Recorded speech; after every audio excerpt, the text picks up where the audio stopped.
Oke, Assalamualaikum warahmatullahi wabarakatuh. Balik lagi di channel Dokter Kacamata. Gimana kabar kalian semua guys? Sehat selalu ya pastinya. Nah, di episode kali ini saya akan mewawancarai ini senior saya di sebuah optikal. Ini namanya Bang Yovani. Apa kabar Bang Yov? Baik. Oke, di edisi hari ini saya akan bertanya-tanya tentang alur pelayanan di bidang optik. Kalau mau opening silakan. Oh iya, saya izin opening dulu ya. Silakan. Assalamualaikum, kembali lagi di dunia kacamata. Nah, kali ini kita bikin video lagi nih. Kali ini kita akan isi videonya dengan alur dari pemeriksaan ya guys.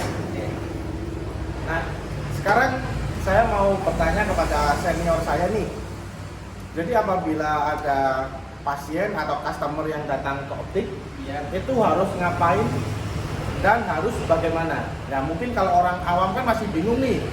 Kalau mau membeli kacamata atau membeli lensa kontak itu kan masih bingung harus ngapain, bagaimana, kemudian harus periksanya seperti apa, kita belum tahu. Makanya kita tanya ke ahlinya. Oke, berarti kalau seumpama ada pasien datang ke optik, itu langkah pertamanya gimana Bang? Oh, gitu. Izin menjawab ya Pak. Siap. Jadi begini teman-teman. Jadi sebelum kalian melakukan pemeriksaan itu, jadi langkah awalnya seperti ini ya teman-teman. Jadi apabila customer itu datang atau masuk ke optik, jadi yang kalian harus lakukan pertama itu adalah disapa ya guys. Ya, semisal waktu yang datang ini di siang hari, kalian sapa dengan ya semisal ini ya guys. Selamat siang Bu, Pak, seperti itu. Jadi dengan sapaan itu menandakan kita menerima si pasien ini datang ke tempat kita ya guys. Nah, itu yang pertama. Terus yang kedua, kalian bisa langsung beri pertanyaan seperti ini. Ada yang bisa saya bantu? Itu menandakan kita ini seperti merendahkan ya guys. Merendahkan diri artinya kita di sini benar-benar menawarkan suatu barang dan pelayanan dari kita ya guys, seperti itu. Nah, setelah itu kalian juga bisa lakukan yang seperti ini. Kalian bisa tanya dengan setelah memberikan pertanyaan tadi, kalian bisa tanya lagi seperti ini. Untuk keperluannya ini mau diperiksa dulu atau milih barang dulu nih, seperti itu.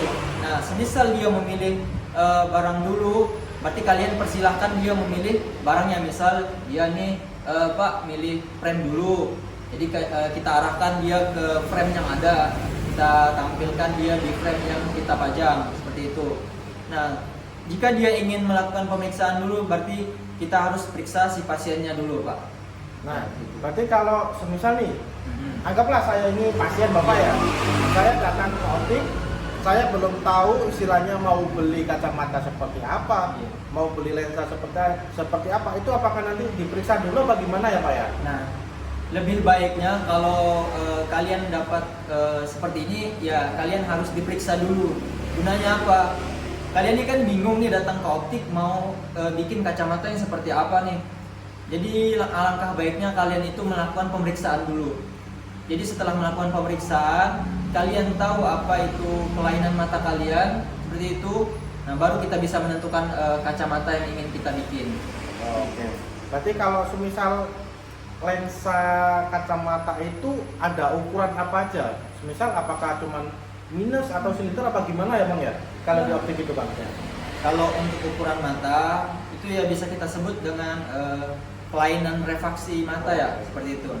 Jadi yang pertama itu bisa dikenal dengan umumnya seperti ini, rabun jauh atau minus. Nah, itu rabun jauh biasanya orang yang sulit melihat jarak jauh atau tidak jelas saat melihat jarak jauh. Tapi dia bisa melihat jarak dekat dengan jelas. Nah, terus ada mata minus, ada mata plus ataupun rabun dekat. Nah, tapi biasanya kasus yang ini jarang terjadi Pak, karena biasanya setiap saya memeriksa nih ya pengalaman ya ini emang jarang terjadi. Nah, untuk penjelasannya untuk mata plus ini dia itu kebalikan dari minus.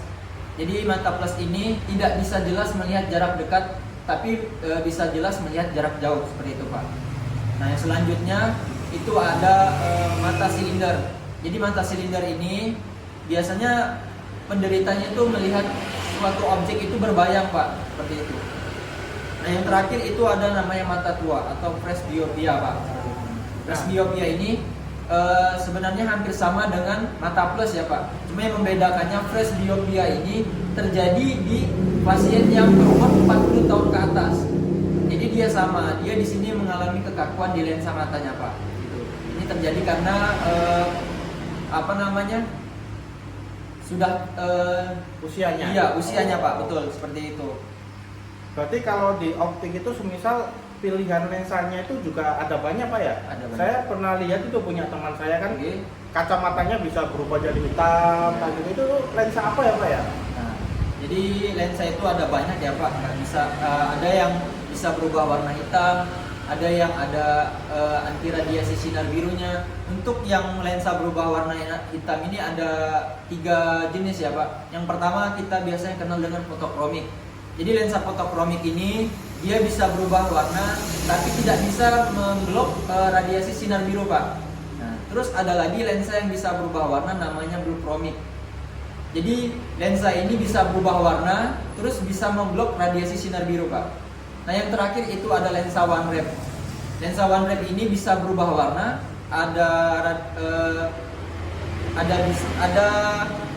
maksudnya gini ya Pak, mohon maaf.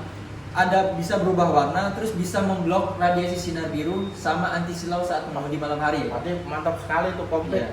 Kebetulan saya kan keluhannya juga seperti itu Pak. Kalau Iya. mengemudi malam hari itu kan silau terkena Iya. lampu mobil. Nah itu berarti bisa pakai lensa itu ya Pak Bisa ya? banget Pak. Oh, ini sangat bermanfaat. Oke lah, nanti pasti datang ke optik. Oke. Sekalian mau cari lensa seperti itu Pak. Oke. Bisa ya Pak ya? Siap. Nah biasanya kalau periksa matanya itu ada biayanya bagaimana ya Pak ya? Nah, ini ya buat teman-teman sekalian nih biar tahu. Sebenarnya di optik itu kita tidak pungut biaya dalam pemeriksaan ya guys. Nah, tapi di sini kita mengharapkan setiap kalian melakukan pemeriksaan itu ya setidaknya kalian hargai refraksionisnya guys. Jadi semisal nih kalian datang ke optik, periksa mata, ibaratnya kalian itu harus ada timbal baliknya. Tapi kami tidak, biasanya Pak, kami itu tidak ada memberikan tarif gitu nah Pak. Jadi kami gratiskan gitu. Jadi kayak gitu tuh nggak rugi apa gimana ya Pak ya? Ya, sebenarnya nggak rugi ya Pak.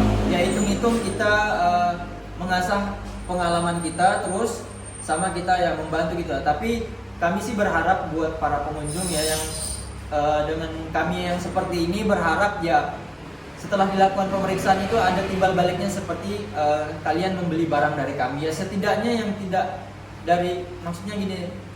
Kalaupun tidak membeli barang yang paling unggul ya setidaknya yang standaran seperti itu Pak.